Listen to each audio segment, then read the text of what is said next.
Bonsoir à toutes et à tous, bienvenue dans cette grande édition de 19h. Début de matinée de ce jeudi à la Cité de l'Union africaine. Le président de la République, Félix-Antoine Tshisekedi, a reçu le cardinal Fridolin Ambongo, venu à sa propre demande. L'entretien avec l'archevêque de Kinshasa a eu lieu en présence du chargé d'affaires, Monseigneur Audrey Yevchuk, et a duré près de 2 heures. Au sujet de ces déclarations, le prélat a dit qu'il s'est agi d'un malentendu. C'est la première fois que les deux personnalités se rencontrent depuis la visite du pape François à Kinshasa en janvier 2020. Soucieux de donner tous les éclaircissements sur ces propos qu'il juge de malentendus sur les réseaux sociaux, le cardinal Fridolin Ambongo Besungu a été reçu ce jeudi 16 mai à la Cité de l'Union africaine par le président de la République Félix-Antoine Tshisekedi Tshilombo. Le cardinal s'est dit satisfait de cette rencontre qui lui a permis de faire la lumière au père de la nation sur les tumultes véhiculés dans les réseaux sociaux. Et tous les tumultes qu'on a entendus sur les réseaux ces derniers temps, j'avais souhaité rencontrer des chefs de l'État. Il m'a donné cette opportunité de les rencontrer aujourd'hui pour qu'en tant que responsable du pays d'abord, le président de la République et le cardinal du Congo, nous puissions faire la lumière sur différents points. Et je dois dire que ça a été un moment de clarification et là où les hommes se parlent, les choses sont claires. C'est avec ces sentiments de grande satisfaction et de gratitude vis-à-vis du chef de l'État que je sors de ce bureau. En fait, il y a eu plus de malentendus que de vrais problèmes. Et c'était la nécessité qu'on se rencontre, qu'on fasse la lumière sur tous ces sujets qui avaient peut-être créé des malaises. Et maintenant, quand on se parle, tout devient clair. Je crois que nous nous retrouvons sur un seul point. En tant que chef de l'État, son souci, c'est le bien du peuple congolais. Et il s'implique corps et âme pour que ce pays puisse retrouver sa sérénité, sa respectabilité sur la scène internationale. C'est un combat qu'il est en train de mener, le souci du peuple congolais. De notre part, en tant qu'Église, notre souci, c'est aussi le bien de ce même peuple, le peuple congolais. Et étant donné que l'objet de notre préoccupation est le peuple congolais, en fait, nous sommes condamnés à travailler ensemble, main dans la main, pour le bien de notre peuple, pour le bien de notre pays qui aujourd'hui est en péril à cause de la voracité de pays voisins comme nous connaissons. Face à l'agression de la RDC par le voisin, le Rwanda, il faudrait une convergence de vues et de pensées pour le bien de la nation et du peuple congolais. C'est ce qui ressort de cette entrevue. Monseigneur Audrey Yevchuk, chargé d'affaires à la nonciature apostolique, a pris part à la rencontre.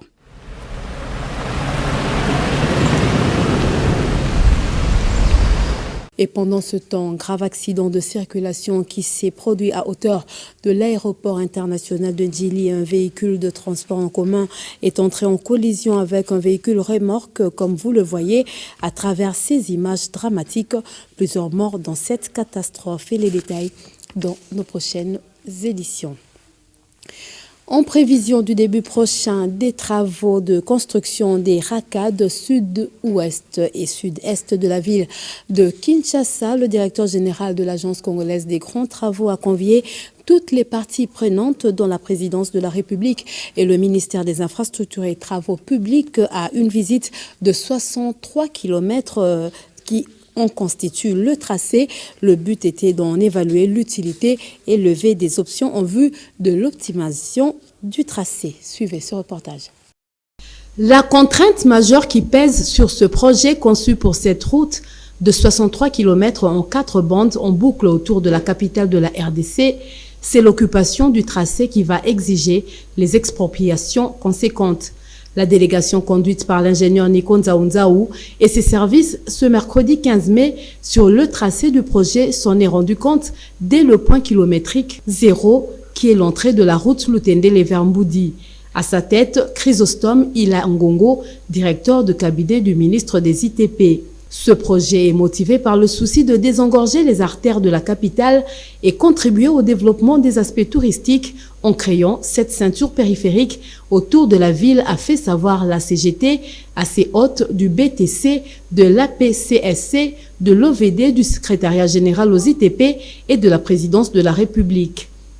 La délégation, qui a ainsi parcouru le tracé du projet, a traversé les localités et quartiers Lutendele, Djokol, Ngombi, Ngoudiabaka, vers le Congo central, Mitendi, Kimwenza et Njili Brasserie. L'Agence congolaise des grands travaux, maître d'ouvrage délégué, et CISC SA, entreprise contractante, sont prêts pour un début de travaux d'ici la fin du mois de mai. En outre, les deux partenaires du programme sino-congolais projettent le lancement des travaux du tronçon de la route nationale numéro 1 allant de Mweneditu dans la province de la Lomami à Ngouba dans le Haut-Katanga pour la première semaine du mois de juin. Et 7 jours plus tard, un début des travaux sur l'axe Kananga-Kalambambouji qui sont tous désormais couverts par le financement assuré du programme sino-congolais. Installé depuis le mardi dernier, le bureau provisoire du Sénat court derrière son calendrier pour remplir correctement les missions lui assignées et pour lier l'utile et l'essentiel. La structure Vision Fati rénovée que dirige Kali Mbouyi a mobilisé les Louchois autour de la nécessité de développer les provinces à travers cette chambre dite des sages. Pour son organisation, Kali Mbouyi demande l'implication des sénateurs de la question de l'éclosion des provinces de la République démocratique du Congo. Suivez ce reportage avec Nathan Emilio Tambouy. La séance inaugurale du Sénat de la 4e législature a connu l'installation au perchoir du bureau d'âge de cette chambre, le doyen Pascal Kinduelo, accompagné de 2 benjamins, dont l'un est questeur et l'autre rapporteur. Une cérémonie faite devant près de 80 sénateurs sur les 109 qui composent la chambre haute. Appelés élus des élus, puisqu'issus des provinces de la RDC, certains parmi eux ont joui doublement de la confiance renouvelée des députés provinciaux à différents mandats. C'est le cas de Jacques Kaboula Katoué qui représente la province cuprifère du Haut-Katanga avec un double mandat comme étant gouverneur et sénateur. Question de porter haut la voix de cette région et ainsi plaider la cause des intérêts de ses administrés. À l'hémicycle, le gouverneur sénateur Kaboula va défendre sa juridiction, tandis que sur le terrain, c'est Kali Mbouyi avec sa vision Fati rénovée qui ratisse large les Louchois et Louchoises dans une sensibilisation tous azimuts autour des missions dévolues à cette chambre. Mission qui se résume à valider les pouvoirs des membres du Sénat, ensuite à élaborer et à adopter les règlements intérieurs pour afin aboutir à l'élection ainsi qu'à l'installation du bureau définitif. Par ce tact, le président de Vision Fati rénovée salue le leadership éclairé et clairvoyant du chef de l'État qui se répercute par la bonne marche des institutions dans le pays. Mettant en avant-plan l'intérêt suprême de la nation, le soldat de Fati appelle la population congolaise en général et aux Katangaises en particulier à soutenir le président Tshisekedi afin de poursuivre sérieusement le développement du Congo. Muet par la fibre patriotique, tout en interpellant le Sénat considéré comme la chambre des sages, Kali Mbouyi formule le vœu, celui d'accompagner l'exécution des différents projets dont le PDL 145 territoires initié par le chef de l'État à travers un contrôle parlementaire rigoureux des projets gouvernementaux tant dans les provinces que dans tout le pays. Et pendant ce temps, une exécution de la décision du 8 mai 2024 fixant le calendrier de l'installation du bureau définitif, une campagne électorale de candidats retenus s'organise donc ce jeudi 16 mai 2024 et se clôture à minuit. Précision dans ce reportage.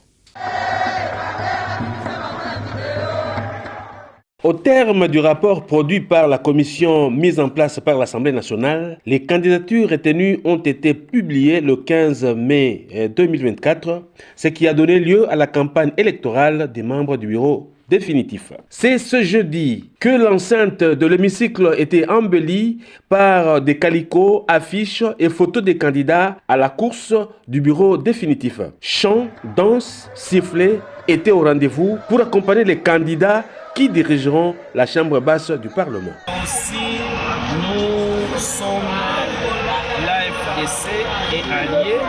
Nous avons d'abord les valeurs de la société civile. C'est notre président qui était ancien de la société civile. Alors nous, la société civile, nous ne sommes pas pour la violence, nous sommes pour l'apaisement. La population qui nous attend, la population a besoin à ce qu'on puisse avoir les bureaux, qu'on puisse avoir un gouvernement, parce que le pays est vraiment attaqué par des guerres, surtout à l'Est, vous le savez. Alors on n'a pas besoin de ce tiraillement. Dans 2 jours ici, je sais qu'il sera élu. Donc je sais que son idée, sa vision aussi, je vois qu'il va beaucoup aider les chefs de l'État. Je le demande, je le supplie de voter utile. Cette campagne se termine aujourd'hui à minuit. Le rendez-vous électoral est donc pris le samedi à 11h avec le début des élections du bureau définitif. Selon les observateurs, tout est bien tracé avec les seuls candidats à tous les postes, sauf à celui du questeur réservé à l'opposition, où l'on retrouve 2 candidats en lice, Wet and Si. Autre chose, le gouverneur sortant de la ville de Kinshasa, Jean Tiningo Bilambaka, a réceptionné hier, mercredi, un lot de plus de 20 engins d'assainissement en provenance de Turquie où ils sont fabriqués sur mesure conformément aux dimensions des rues et ruelles de Kinshasa. C'était dans la concession de TP Alimete Funa. Reportage signé Seth Ndosimao.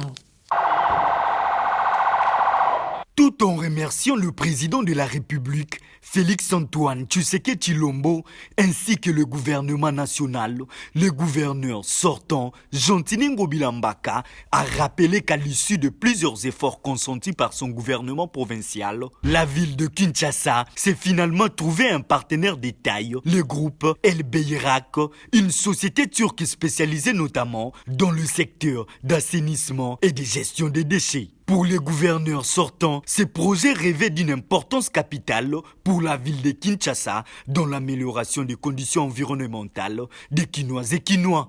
Ces engins, c'est le fruit du partenariat qui lie notre ville de Kinshasa à un opérateur privé qui s'appelle Al-Barak, avec l'implication personnelle du chef de l'État, lui-même qui s'est impliqué. Pour nous, c'est une fierté de voir que ce que nous avons promis déjà depuis l'année 2020 a fini par se réaliser malgré les vicissitudes.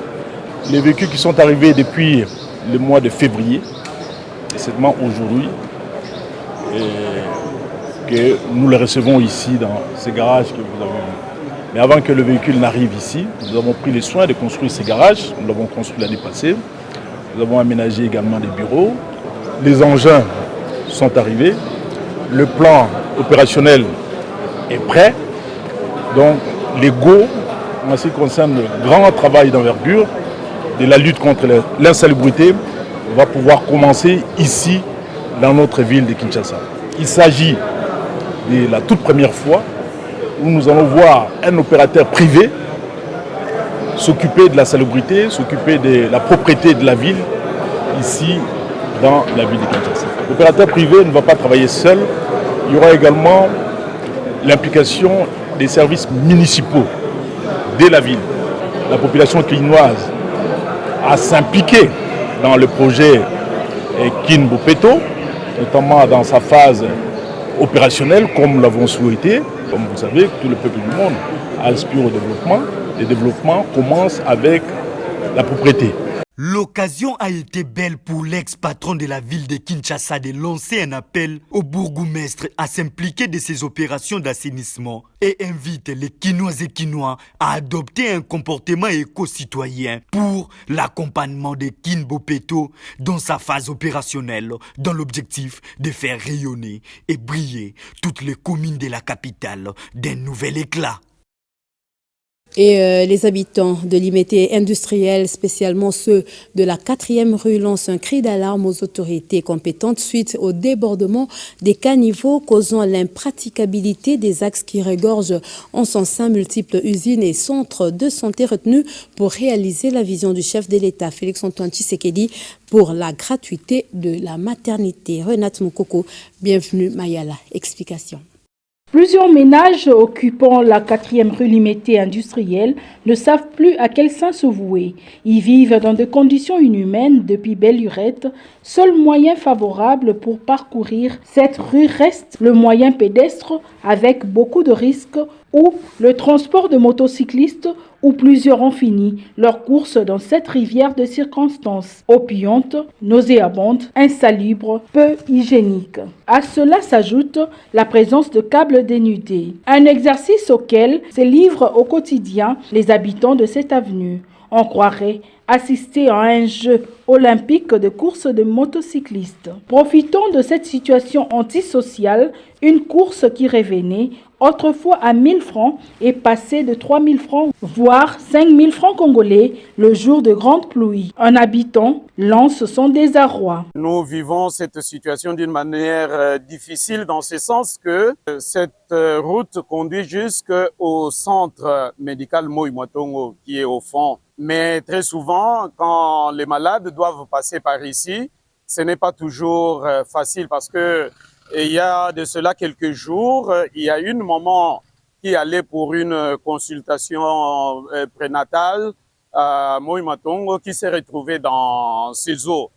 Et puis, l'eau qui est là, c'est une eau qui est vraiment très sale parce que elle dégage une odeur nauséabonde et cette odeur porte atteinte à la santé non pas seulement des habitants, même de malades qui passent ici pour aller à Moïmotongo. Il faut signaler par ailleurs que la structure sanitaire Moïmotongo, se trouvant sur la 4e rue Limete, a été sélectionnée grâce à sa marque de soins de santé élevée et choisie pour réaliser le projet de la gratuité de la maternité, une vision du chef de l'État, Félix-Antoine Tshisekedi Tshilombo, l'homme de la masculinité positive. Première dame, Madame Nyakirou Denise, nous savons que vous avez un cœur de maman. Partout où une femme, une jeune fille souffre, vous avez une attention particulière. Nous vous demandons de regarder la 4e rue, l'hôpital Moïmotongo. Et depuis plusieurs années déjà, la population de la commune de Lantsele au quartier Badara fait face à une grave pénurie d'eau. Les habitants de ce coin de la capitale se trouvent dans une situation très critique pour des besoins ménagers. La population se contente de l'eau de forage. Constat fait par Ali Chandou. En plein 21e siècle, alors que le monde entier est en pleine mutation technologique et autres, cependant, certains coins de la ville de Kinshasa, la population vit encore le calvaire du manque d'eau potable. Le cas ici au quartier Badara de la commune de Ntsele. C'est depuis plusieurs années qu'ils n'ont pas vu l'eau jaillir de leur robinet. Et il faut retenir que les robinets en question dans ce vaste quartier ne sont pas installés dans toutes les parcelles. Et même ceux-là qui en ont n'en profitent jamais. Seuls les eaux de forage les aident à s'approvisionner en eau potable. Mais aussi, la population profite de l'eau de la pluie pour de travaux ménagers. Nous souffrons beaucoup à cause des manques d'eau potable. C'est depuis 2018 que les autorités de la RGDS ont installé les robinets d'eau dans certaines parcelles. Mais jusque-là, nous ne voyons même pas l'eau jaillir au robinet. Aujourd'hui, seuls les forages nous aident à avoir l'eau potable. Les gens se débrouillent comme ils peuvent. Une autre pine, pour même payer cette eau de forage, les gens se réveillent très tôt le matin, se bousculant les uns les autres pour cette précieuse liquide. Cette situation touche non seulement les habitants du quartier Badara, mais aussi la population du quartier voisin qui est le quartier Mikondo. Le tout se conjugue avec l'insécurité orchestrée par de jeunes brigands communément appelé Kulula, qui dérange les gens à 16 heures du matin quand ils vont puiser de l'eau. Pour l'heure, les habitants du quartier Badara ne savent à quel sang se vouer. Parlons santé. Dans ce journal, l'orange et la pastèque sont des fruits nutritifs appréciés par la population à Kinshasa. Ces fruits sont cultivés et consommés dans de nombreuses régions du monde pour leurs bienfaits. Découvrons les différentes vertus de l'orange et de la pastèque dans ce reportage signé Charlie Iyenga, Annick Niassassi et Héberge Manzola. La saison sèche arrive avec ses différents aléas sur le plan sanitaire. Depuis un temps, l'on constate les maladies saisonnières telles que la toux, le rhume, la grippe, etc. Ainsi, les nutritionnistes recommandent de manger 5 variétés de fruits dits saisonniers. Dr Boalembeng Boulou Séraphin est nutritionniste de l'hôpital général de référence de Kinshasa. Tous les fruits sont importants parce que dans les fruits, nous consommons tout ce qui n'est pas préparé. Comme nous avons des vitamines, des sels minéraux, des sucres, des lipides, des graisses et le cholestérol. Il y a certains fruits qui n'ont pas de cholestérol. Et puis les taux de ces produits, de ces sels minéraux, des vitamines, c'est bien dosé dans nos fruits. Et les fruits, quand nous les consommons, ça nous donne la force, l'énergie, parce qu'il y a du sucre qui nous donne l'énergie, et il y a trop peu de sucre, il y a les lipides, très peu de lipides aussi, qui nous donnent aussi de l'énergie et des protéines. Et des vitamines sont à base de beaucoup de réactions métaboliques qui se dégagent dans notre organisme, qui participent à ces vitamines. Et nous avons la vitamine A, surtout la vitamine A est très importante pour lubrifier notre peau.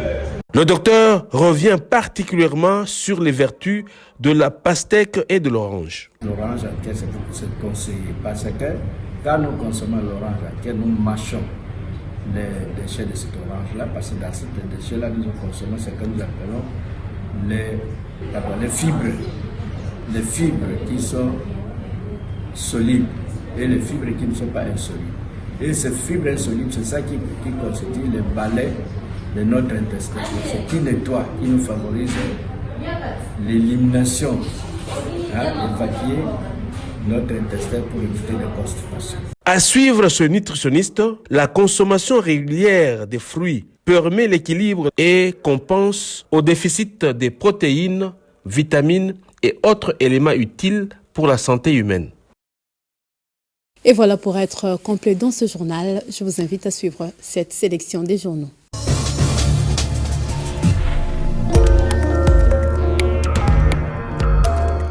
Bienvenue dans cette revue de presse. Ouvrons avec l'agence congolaise de presse qui parle des victimes de Mugunga et titre, je cite, « Larguer une bombe dans un camp des déplacés, un crime de guerre ». Selon le tabloïd, le Rwanda est auteur de crimes de guerre pour avoir tué des civils sans armes, a martelé mercredi le ministre des Droits humains à la cérémonie d'inhumation à Goma de 35 victimes de bombardement des camps des déplacés de Mugunga, dans la province du Nord Kivu, dans l'est de la RDC. Le moment a été empreint d'émotion et de consternation sur l'esplanade de l'unité à Goma pendant le culte œcuménique. Les victimes de bombardement des forces rwandaises dans les camps des déplacés de Lushagala et du 8e CEPAC ont été inhumées au mémorial de Kibati, situé à 14 km de Goma. Pendant ce temps, Pascal Kindwelo est désigné président du bureau provisoire, renseigne le journal. La session extraordinaire inaugurale du Sénat de la RDC a été ouverte mardi au Palais du Peuple à Kinshasa par l'installation de son bureau provisoire dirigé par le doyen d'âge Pascal Kindwelo Lumba, 85 ans d'âge. Il sera donc secondé au bureau provisoire par Moïse Ekumbo, sénateur élu de la Tchouapa, né le 30 juin 1994, et Yvan Kazadi Kankonde, venu au monde le 19 mai 1993, conclut le quotidien. Et de l'autre côté, à l'Assemblée nationale, Mbosso retient le seul ticket du présidium de l'Union sacrée pour la nation. La guerre est déclarée, note le Monitor qui se veut un peu critique. Le bureau provisoire de l'Assemblée nationale a publié le mercredi soir la liste des candidatures aux différents postes du bureau définitif tel qu'arrêté par la commission ad hoc qu'il avait mise en place sans consulter la plénière souveraine. Sans surprise, La liste ne reprend que les candidatures du ticket du Présidium de l'Union sacrée pour la nation avec le seul changement opéré par Bahati. Le poste de rapporteur adjoint réservé à l'opposition sera disputé entre Dominique Munongo d'Ensemble et Constant Moutamba de l'opposition. Information à lire dans le journal Le Monitor en sa page 2. Et pour boucler cette revue de presse, Forum des As se penche sur la marche contre le concessionnaire MSC et titre à Matadi, agents et cadres ignorent l'appel lancé par l'intersyndicale de l'ONATRA. Selon des sources de la ville portuaire de Matadi, chef-lieu de la province du Congo central, située à quelques 360 km de Kinshasa, la marche organisée mercredi à l'initiative de l'intersyndicale de l'ONATRA pour protester contre la concession des activités conteneurs au port de Matadi conclue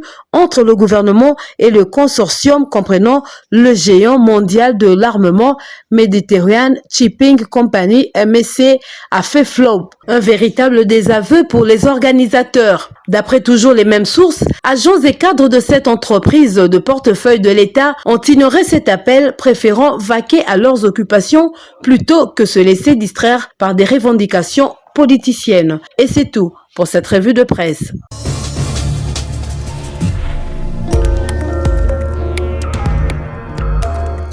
Et voilà, c'est par cette revue de presse que nous mettons un point final à ce journal. Merci à vous tous de l'avoir suivi.